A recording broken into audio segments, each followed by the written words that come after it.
Hey guys, it's Denise Cooper, and before I get into my chat, where I just came home and ran off at the mouth, I actually went outside walking today when I got home from work because it was so beautiful outside. The wind was blowing. It's just a nice cool breeze, but warm, and all you really need is a sweater. Wearing a sweater or even a t-shirt. I've seen a lot of people jogging outside today with shorts and t-shirts on, but since I just got over the flu, I didn't want to get all sick again, so I went and I had on this black t-shirt under my sweater, which I was warm enough, so I was really good. But before I get into just running off at the mouth and chatting, which is coming up in the same video, I wanted to talk to you about something else I'm reading, because I'm telling you about just a little bit about 12 Years a Slave and how I'm ready to read that right now. So that's what I'm currently reading. But I opened up this as soon as I purchased it from Backdoor Books, rather, downtown Fort Worth, and I know years and years and years ago that this was a major motion picture, or it was on television. It says on the book now a major motion picture. So if you can see that right there down at the bottom. This book, I am on the introduction that the writer wrote. Oscar Lewis, I believe Oscar Lewis, The Children of Sanchez. So Oscar Lewis wrote this book, The Children of Sanchez, and those of you who are old enough or like to watch a lot of movies or whatever, you can recognize this actor right here. That is, who is that? I just had the name and it escaped me. Oh my God. Tell me who it is. I just had it. As soon as I picked up the book, is because Anthony Quinn. Anthony Quinn, I believe that's his name. But Anthony Quinn is in this movie, and this beautiful actress right here. I know that looks like just a painting, but these are real people. That's Anthony Quinn, and I forget her name right now, and then some other people, and that's them dancing down, looks like at a wedding or something. But it's really amazing. It says, The Children of Sanchez, Autobiography of a Mexican Family. And in the introduction, the writer is talking about how he came about writing this book and how or why he's actually writing it in the way that he's writing it, letting these family basically just narrate the book. And apparently for this time that he wrote this book, and I believe it was in the 70s, no one was writing books in this way. So he feels compelled, of course, to tell you why he wrote it in this manner. And I really love it. And let me take off my glasses because, again, I can see far but not close. So let me see when the copyright was. The Children of Sanchez, Autobiography of a Mexican Family, Oscar Lewis, Vintage Books, New York, a division of Random House. Vintage edition, August 1963. So not in the 70s, 1963. It says copyright 1961. So this is a vintage edition, vintage books, so forth and so on. But the copyright by Oscar Lewis was 1961. That was before I was born. So me knowing that this was a movie and picking it up going, that's Anthony Quinn. I always wanted to see that movie but didn't. I must have been really young when I said that or wanted to see it because, yeah, man, this is written. It doesn't mean that the movie was made in 1960s, okay? It could have been in the 70s or the 80s, whatever. I don't remember, and maybe I should have looked it up, but I'm not the information capital. Maybe I should be because I'm starting making videos. Maybe I should do a lot more homework, but I don't. So anyway, it talks about this family who grew up in Mexico in the lower income housing area of Casa Grande, I believe. I'm not sure. I'm reading the introduction and he's talking about it, and it's just really good. Yeah, the Casa Grande, and how their lives are, and some of them are like, how you hear about people living in the ghetto and having just lifetimes upon lifetimes of people living there, meaning your mother lived there, her mother lived there, and you're going to live there, and so forth and so on. So generations of people living in lower income housing or lower income areas.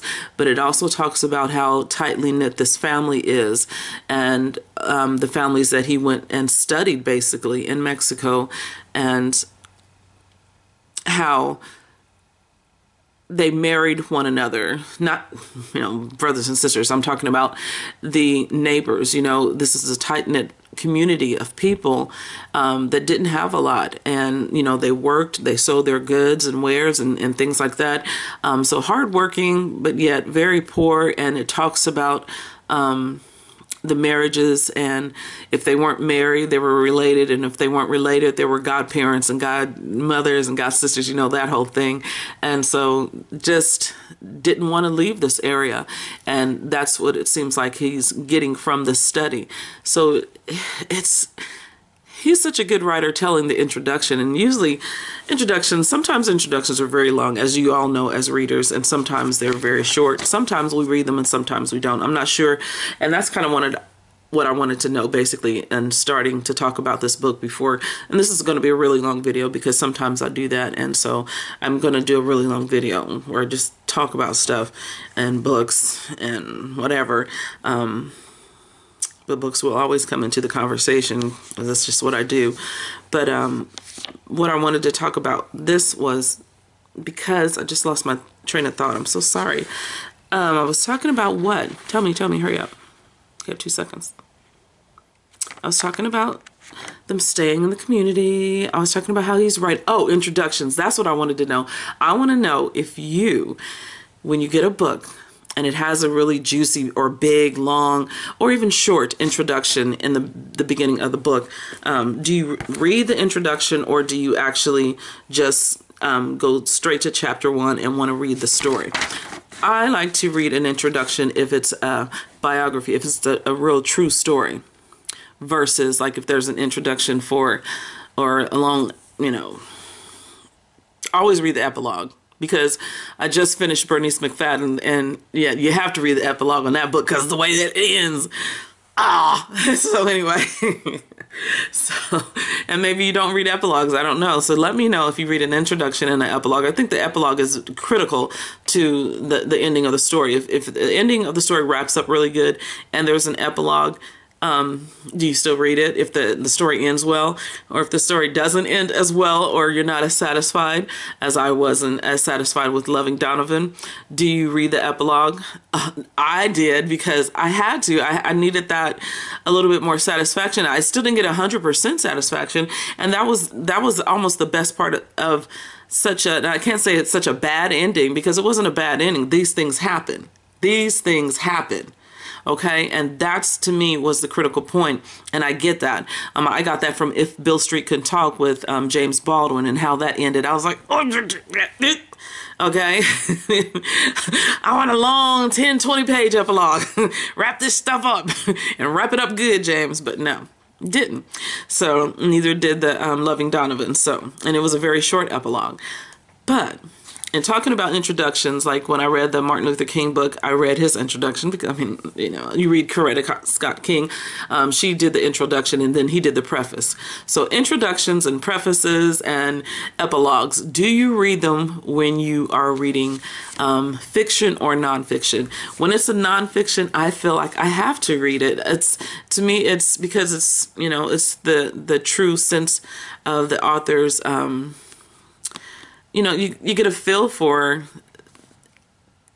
the beginning of the book. That's the beginning of the book. It's not just chapter 1, and this is where the true story starts. So I want to read the epilogue, why they came about the story, why they chose to tell it, what's the importance of it. Maybe in the introduction, like this one, that's what I wanted to know, is like what style or how did you come about this? Is this just a study of a people and what have you? And it is. And like, who is the Sanchez family to him? And I wanted to read the introduction to basically find out that and answer those questions for me.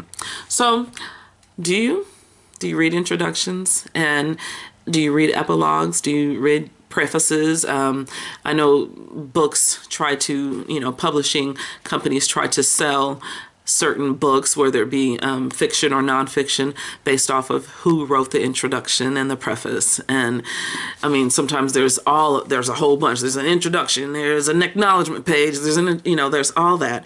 So do you read all that stuff before you even get to the meat of the story, before the story starts?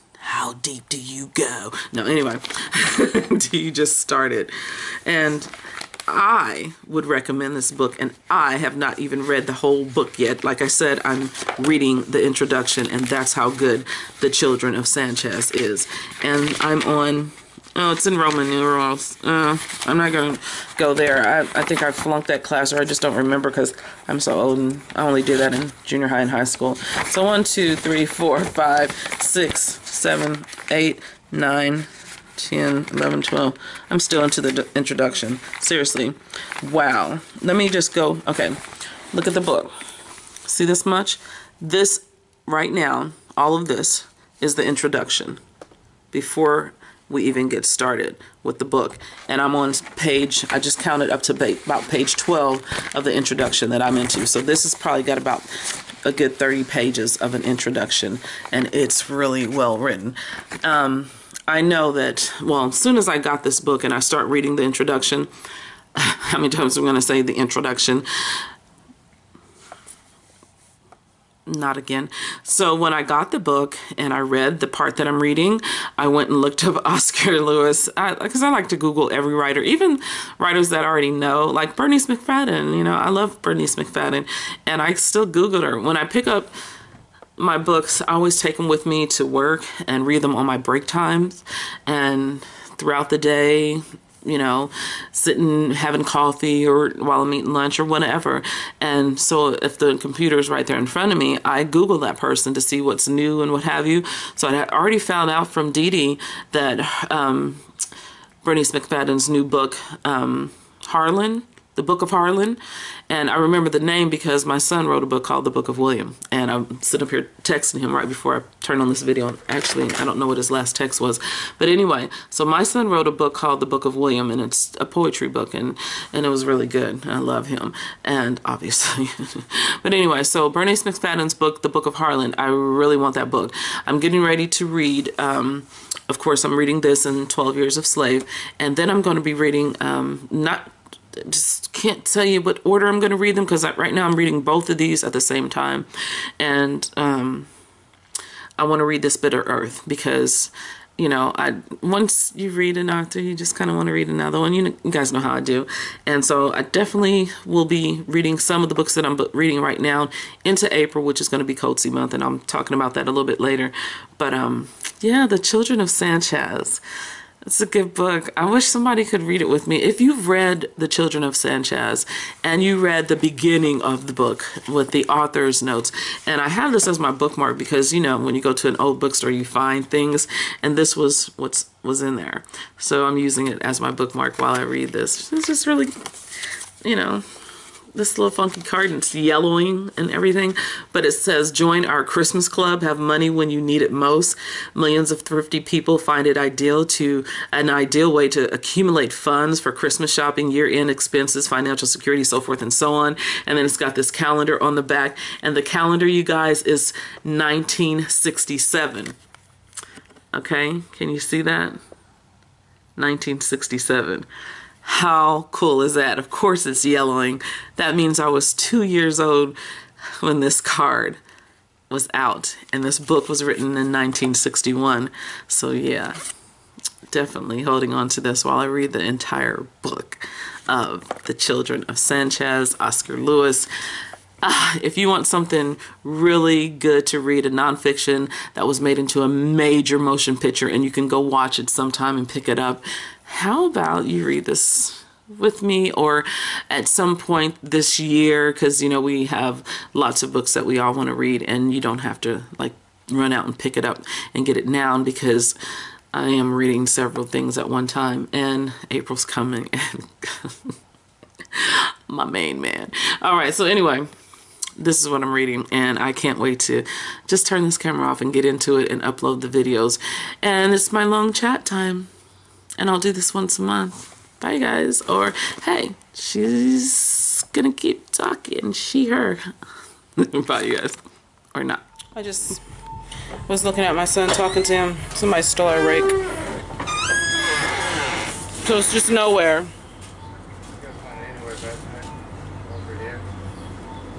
That's not good. I don't know why somebody would steal my rake when we need it. off our own leaves. All right. So, oh yeah, and all these leaves that are back here, make sure they're gone. And empty that water out of that flower pot.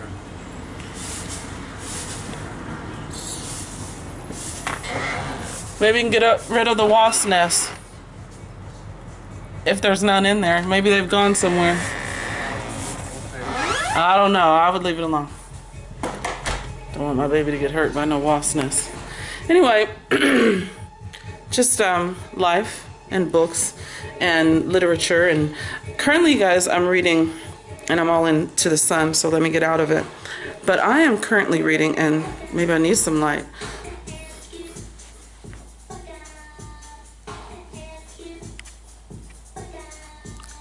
I'm sorry, it's not the way I dance. Anyway, that's my son's music in there. Hey, I'll rock out to it. Okay, so what am I reading? Sorry, but we're doing some moving around and getting stuff situated in my house. We're having an art party April the 23rd, which is on a Saturday, because my birthday, which I really don't celebrate birthdays, but girl's gonna be 51, okay?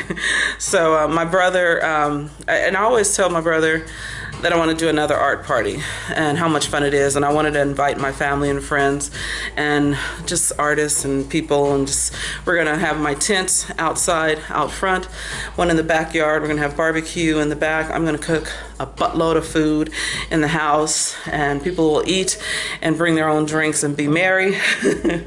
And we're just going to do the darn thing. We're going to have fun.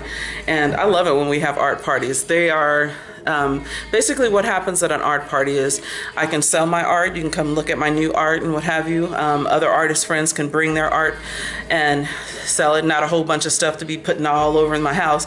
Because last time we did it at my other place, before I moved over here to a bigger place, my place was big enough that we had 3 artists, and I moved some of my art off the walls.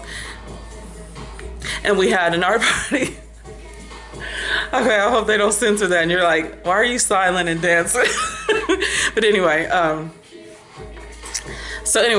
and I'm also going to have the tents outside. This will be nice in April. It's nice right now in here in March, but it's a little windy today. But during April, everything should be a little bit more calmed down. Hopefully we don't get any April showers that particular weekend, or we'll just move it to the following weekend, so like the first weekend of May.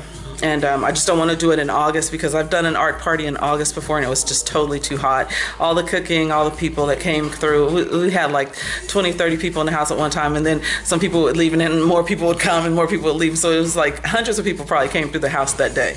So it gets fun. And so the tents will be so that you can sit and chill or paint. So I basically want the chairs and stuff outside the tent so you can sit and chill and drink and eat and do what you want to do. And then the tents will be inside, so I have one tent that won't have a roof. It'll have the walls around it. Not walls, but like fabric walls. And the kids can paint in there. And it'll be nice and bright. The trees are back there, so I don't want to put the canopy over that tent so that they can see and paint and, have just the live sun right there. And so they'll be painting in that tent. And then the tent that's out there, will have art for sale. And then, of course, art throughout the house. So basically people can stop by seriously and see the art and paint if they want to. I'm going to have one big canvas or a big old huge piece of wood that we can spray paint and paint on all together. It's like a community art project during the art party. So just anytime you want to just get up and go out there and paint on the piece collectively or create your own piece and take it home or what have you, we're going to do that. So that's what an art party is at my house. So hopefully you like that idea. I mean, it's a lot of fun. Or if it's not an art party because you don't create paintings, maybe you can have a craft party and just cook and just invite people over to do crafts, do small little crafts that they can take home or do while they're there at the party with the kids, and maybe finish it at another party. Maybe have 2 parties a year. That's what I'm planning. And so I'm not going to be housing a whole bunch of people's art. No, you take it home, you can come back and bring it and you can work on it or what have you. So I want to plan the other one like in October, because it still is really nice in October. And the only other event that I have going on in October is the National Black Book Festival, where I'll be hopefully can catch as many writers and talk to them, and I'll have my own table, so hopefully they'll want to talk to me even more. And I'll upload their videos that day. I'm gonna try to do it because, you know, I like to just point, shoot, talk, and upload. So yeah, I'm trying to get into the YouTube video what do you call it, editor, and it's working out really good. I'm having fun with it, you guys. So anyway, what am I reading right now with all that talk about the art party? I'm currently reading 12 Years a Slave, you know. So the reason why I'm totally ready for that now is Black History Month got me ready for it. Remember, I talked to you guys about reading things that were in my year, 1965, and listening to speeches, and I did that. I read Selma, Lord Selma, which was in the 60s. I read the Martin Luther King Strength to Love, which of course he passed away in the 60s. These letters, I'm sure, were written in the 60s because that's when he was a grown man writing stuff, okay? And so, yeah, and what else? Oh, and Malcolm X, I revisited a lot of his speeches, and his daughter, Atala Shabazz, totally love her. And that speech, I think I shared a snippet or shared the link. It's on YouTube, and there's like 2 to 4 different sections. I forget the website now, but it was really good. It was a panel discussion, and she started off the talk, and she just was so captivating. For like 20-30 minutes, they just let her just talk, and oh, can she go. And it's always so relevant. She could talk about ice melting in a glass and make it sound prolific. It was just beautiful. I love her. I love that woman. So, and Malcolm X's daughter. I remember I used to always go around saying, I'm in love with Malcolm X. I even had a poem a long time ago in one of my first books that I self-published and sold to people in my art baskets or wherever. And I had a poem called I'm in love with Malcolm X. So, yeah. I had to dig that up one day. But anyway, so I totally love her being his spawn, his beautiful daughter. And how is 12 Years a Slave? You guys, is written in the 1800s, and he's an educated free man, obviously, and captured and into slavery for 12 years. And it happens really first off in the book. Of course, you get a good background of the sense of his freedom and who he is as a man and a husband and a father, you know. And you know it's coming, and he talks about it. And the sentences, the way they're written, it reminds me of some, and I haven't read all of Jane Austen or any of Jane Austen. I've read a little bit of Persuasion, and I wasn't ready for it at the time. And so now I have those books, and maybe I'll get to them. I have no, you know, the little TBR that I have is because I tell you, oh, clicking on Goodreads and this is what I'm reading. Or, you know, oh, I want to read that next month. Or, you know, April is Coaxy month, and May is,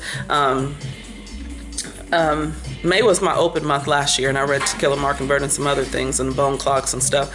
So May was open, but I might have to change that because there is an author that I want to read. I want to read J. California Cooper this year, and since I missed out on my opportunity for having January as J. California Cooper month, there's no C month for Cooper, Denise Cooper and J. California Cooper. So me and Miss Cooper may meet in May. So that would be my, yeah. Shall we meet? May we meet? Yes, Miss Cooper. And she has gone on, rest in peace to Miss Cooper. And yeah, right? So I want to read her in May. So that's what I'll do. And then June is for James Baldwin, July is for Richard Wright, and August is for August Wilson. And then I skip to October for Octavia Butler. And in between these months, like from now to September, I plan on reading all the urban fiction books that I got last year at National Black Book Festival, and the Southern fiction books that I got from the National Black Book Festival. I've read some of the authors that I met down there, like the children's books. I read all the children's books, and I am reading Marcus Haynes. Actually, I'm still reading him right now. I have a spotlight this month of March. I am the artist spotlight on Marcus Haynes, the writer that I met in National Black Book Festival. The Legend of the Orange Scepter is the name of his book, and it's really good, and it's very colorful, and I thought, yeah, you're an artist too, which is my point. I always try to prove that people love to paint and are artists in whatever capacity, because I just believe that. So, there's my baby. And so anyway, after that, what was I talking about? Oh, I've read all the children's books from the National Black Books Festival. I'm reading Marcus Haynes, and then I'm reading this thing called Life by that author, and so therefore I'll have all those books finished by the time I go to the National Black Books Festival this year in October. So hopefully you guys can join me. I'm not going to talk too much about that at this particular moment, because I'll be talking about it every single time I review one of the books. And as you've noticed, I've been trying to keep schedule doing my book reads on Friday, or book videos on Friday reads. I missed it this past weekend because I was sick, and I just said I'll just upload it on Sunday because we went to gallery night on Saturday. So Friday just wasn't feeling it. Just wasn't still feeling good. I came home from work and I think I went to sleep. And I started doing my hair and then I went to sleep. And just didn't have time to sit there and do a Friday Reads video. So, but I'm getting them out once a week, and that's hopefully what you can expect from me from here on out. And that is that, I think.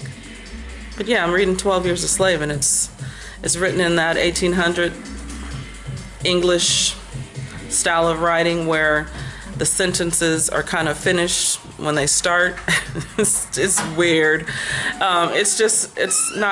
It's weird for me because I was born in 1965, and here it is 2016, and I'm reading that book, and it's an old English style of writing, and so when you watch an old movie and they've got all these words and verbiage and they're saying things and it's kind of doubled backwards upon themselves, it's, you know what I mean, that English style of writing or way of talking. So the British know,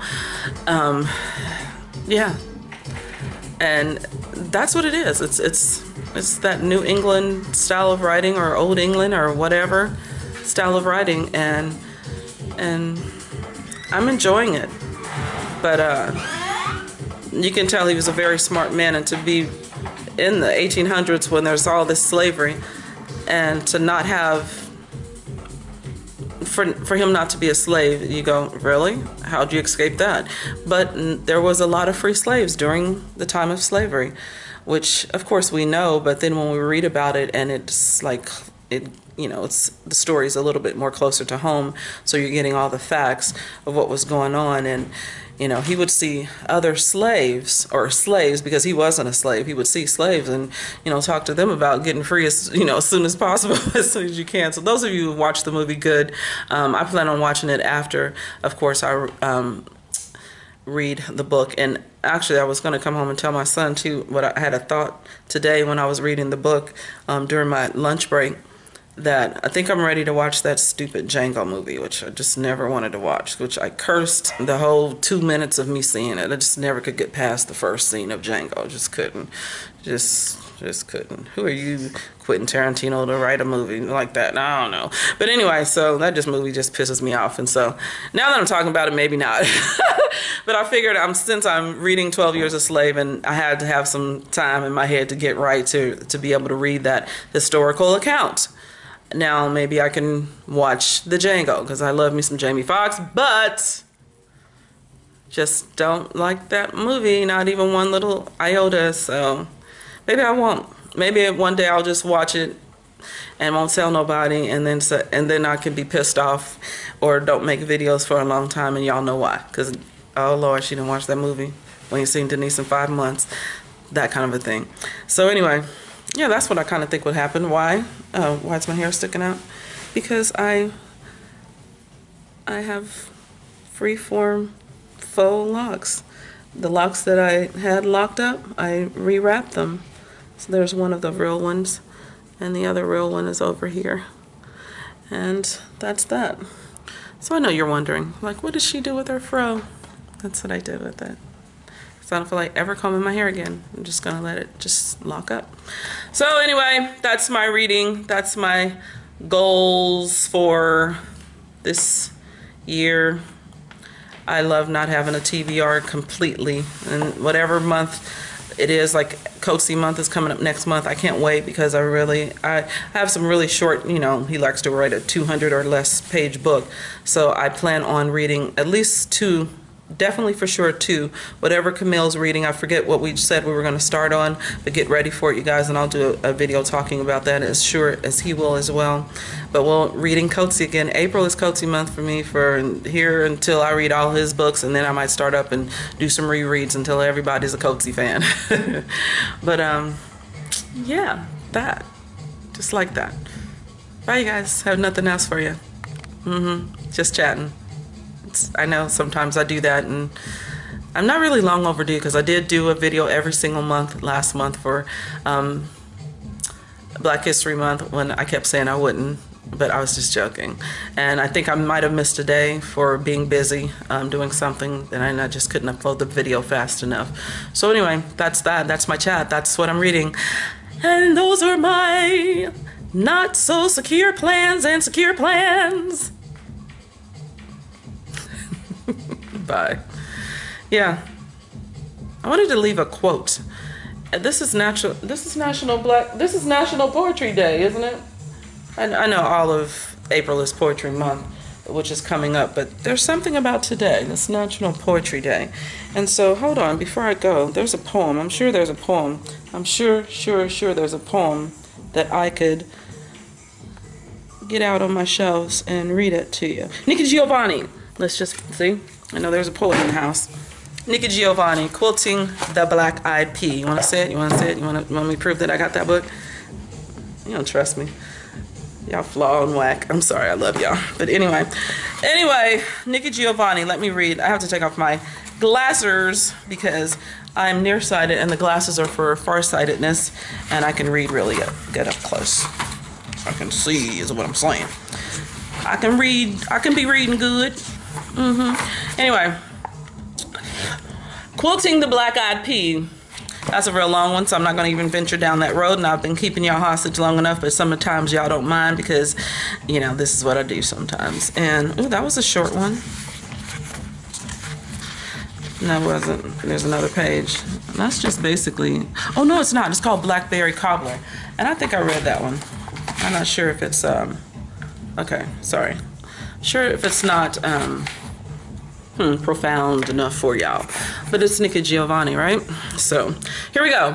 Blackberry Cobbler, always with 3 braids, relevant, mostly in red denim bib overalls, usually a striped t-shirt that can decide if it's is in or out. I don't like it, so maybe I'll read something else.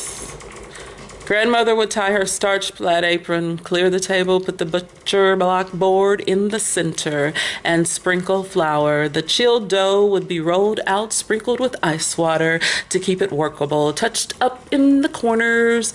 And when my job, the blackberries from the colander that were draining in the sink, that somehow found their way on my fingertips, into my hair, against my lips, onto my tongue before they made their way to the table.